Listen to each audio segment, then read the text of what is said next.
भाजपा महासचिव लौकी चटर्जी ने गुरुवार को जलपाईगुड़ी जिला कार्यालय में महिला मोर्चा की आपातकालीन बैठक में 2026 में बंगाल विजय के लक्ष्य को हासिल करने के लिए महिलाओं को अधिक सक्रिय भूमिका निभाने का संदेश दिया। महिला कर्मियों को संबोधित करते हुए कहा कि मान अपमान भूलकर लक्ष्य पर ध्यान केंद्रित करना होगा। पत्रकारों से बात करते हुए लौकी चटर्जी ने आर्जिकर घटना तिलोत्तमा को अभी तक विचार नहीं मिलने पर कोर्ट के फैसले पर असंतोष व्यक्त किया। उन्होंने चिन्मयी प्रभु की जमानत खारिज होने पर चिंता जताई और मालदा गोलीकांड व बांग्लादेश से संबंधित अभिषेक बनर्जी की टिप्पणी पर कड़ी प्रतिक्रिया दी। चटर्जी ने बांग्लादेश में अल्पसंख्यकों पर हो रहे हमलों पर भारत सरकार से ठोस कदम उठाने की भी उम्मीद जताई।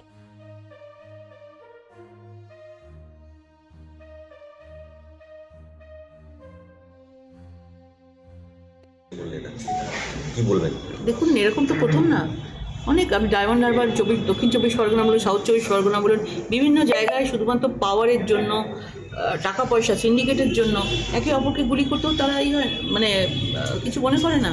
বাইরে থেকে তো অস্ত্র আসছেই, জঙ্গিদের ডেরা হয়ে গেছে, মাদ্রাসাগুলোতে ট্রেনিং দেওয়া চলছে বাচ্চাদেরকে মুর্শিদাবাদের মতো জায়গায়, এবং লাদেনের মানে কানেকশন পাওয়া যাচ্ছে জঙ্গিদের মধ্যে। বাংলায় আর কি বাকি রইল?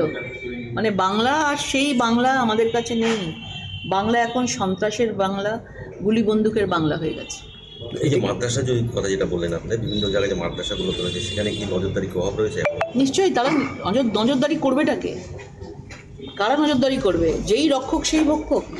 নজরদারি করবে কি? তারাই দাঁড়িয়ে থেকে সেই জিনিসগুলোকে করাচ্ছে, কারণ তারা আগামী দিনে তাদের ভোটে জিততে হবে, তাদেরকে পাওয়ার পেতে হবে।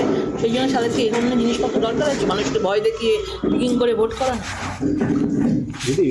৭ দিন টানা তিনি স্বাস্থ্য পরিষেবা দেবে বা ক্যাম্প করবে। সংসদীয় কেন্দ্রে সেবাশ্রম কর্মসূচি অভিষেক বন্দ্যোপাধ্যায় নিয়েছেন এবং সেখানে ৭৫ দিন ধরে মেডিকেল ক্যাম্প করার কর্মসূচি নিয়েছেন। ওভারঅল কি বলবেন এই বর্তমানে? তো ওনাদের নিজেদের টাকা আছে, নিজেদের সোর্স আছে, নিজেদের সরকারটা নিজেরাই চালায়। একজন সাংসদ হিসাবে ৭৫ দিন ধরে কি করে করতে পারে? সোর্স অফ ইনকামটা তো দেখতে হবে। তারা নিজেদের ডায়মন্ড হারবারে করতে পারছে, অন্যান্য সাংসদের দেখতে পাচ্ছেন কেউ করতে পারছে? তাদের নিজেদেরই বাড়ি, নিজেরাই মালিক, যা ইচ্ছে তাই করতে পারে। দিদি, চিন্ময় প্রভুর জামিনটা আজকেও নামঞ্জুর হলো, খুবই খারাপ লাগে। আজকে সত্যিই আমরা কোথায় রয়েছি, এটা আমাদের কাছে একটা মানে ভয়ঙ্কর ঘটনা বলবো, যে আমরা সিঁদুরে মেঘ দেখতে পাচ্ছি। যে আজকে হয়তো আমরা ভাবছি যে বাংলাদেশে ঘটনা ঘটছে, আমাদের বাড়িতে তো এখনও লাগেনি, আমাদের বাড়িতে তো এখনও আক্রমণ হয়নি, কিন্তু আমরা এটা দেখে আঁচ করতে পারছি না। আমরা যদি আজকে না রুখতে পারি, আজকে যদি আমরা না আওয়াজ তুলতে পারি, তাহলে কিন্তু আমরা আগামী দিনেও পারবো না। আমার মনে হয় দিদি, আজকে অভিষেক ব্যানার্জি এই যে বাংলাদেশে হিন্দুদের উপরে নিপীড়ন যে হচ্ছে তার জন্য কেন্দ্রীয় সরকারকে দায়ী করেছে। ভারত সরকারের পদক্ষেপ নেওয়া হচ্ছে। দেখুন, ভারত সরকার কি পদক্ষেপ নেবে না নেবে সেটা আমরা আগামী দিনে ভবিষ্যতে দেখতে পাবো। আমরা 100% নিশ্চিত যে ভারত সরকারকে নিশ্চয়ই নিতে হবে। অন্যান্য দেশ নেবে, ভারত সরকারও নেবে, সবাই নেবে, এটা দেশের ব্যাপার আছে। কিন্তু একটা রাজ্যে তিনি বারবার করে বাংলার পরিবার, বাংলার সমাজ এত কথা বলে। এই পরিবারগুলোই তো বিশেষ অনেক তাদের আত্মীয় স্বজন রয়েছে, তারা বাংলাদেশে থাকে। অনেক নেতামন্ত্রীরা রয়েছেন, তাদের আত্মীয় স্বজন রয়েছে, তাদের পরিবার বাংলাদেশে থাকে, তাদের পূর্বপুরুষ বাংলাদেশে থাকে। তো সেখানে অভিষেক বন্দ্যোপাধ্যায় বলুন বা যে কোনো নেতা নেত্রী বলুন, তারা কেন কথা বলছে না এই নিয়ে?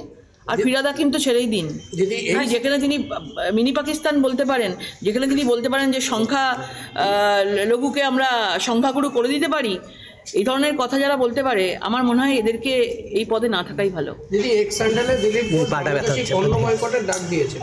হ্যাঁ, এক্স স্যান্ডেলে দিলীপ ঘোষ বাংলাদেশে পণ্য বয়কটের ডাক দিয়েছেন। নিশ্চয়ই সেটা উচিত করা, কিন্তু বাংলাদেশে এত আমাদের হিন্দুদের ওপরে যেভাবে অত্যাচার হচ্ছে, আমরা কী বা করতে পারছি? আমরা তো সেখানে সিকিউরিটি আছে, অন্য দেশ আছে, আমরা সেখানে যেতে পারবো না, কিন্তু আমরা এখানে আওয়াজ তুলতে পারি, আমরা এখানে পণ্য বয়কট করতে পারি। তবে যদি বাংলাদেশের যারা রয়েছেন তাদের যদি ভ্রুক্ষেপ হয়, আমরা সেটাই করতে পারবো। কিন্তু আমাদের তো করতে তো হবেই, আওয়াজ তো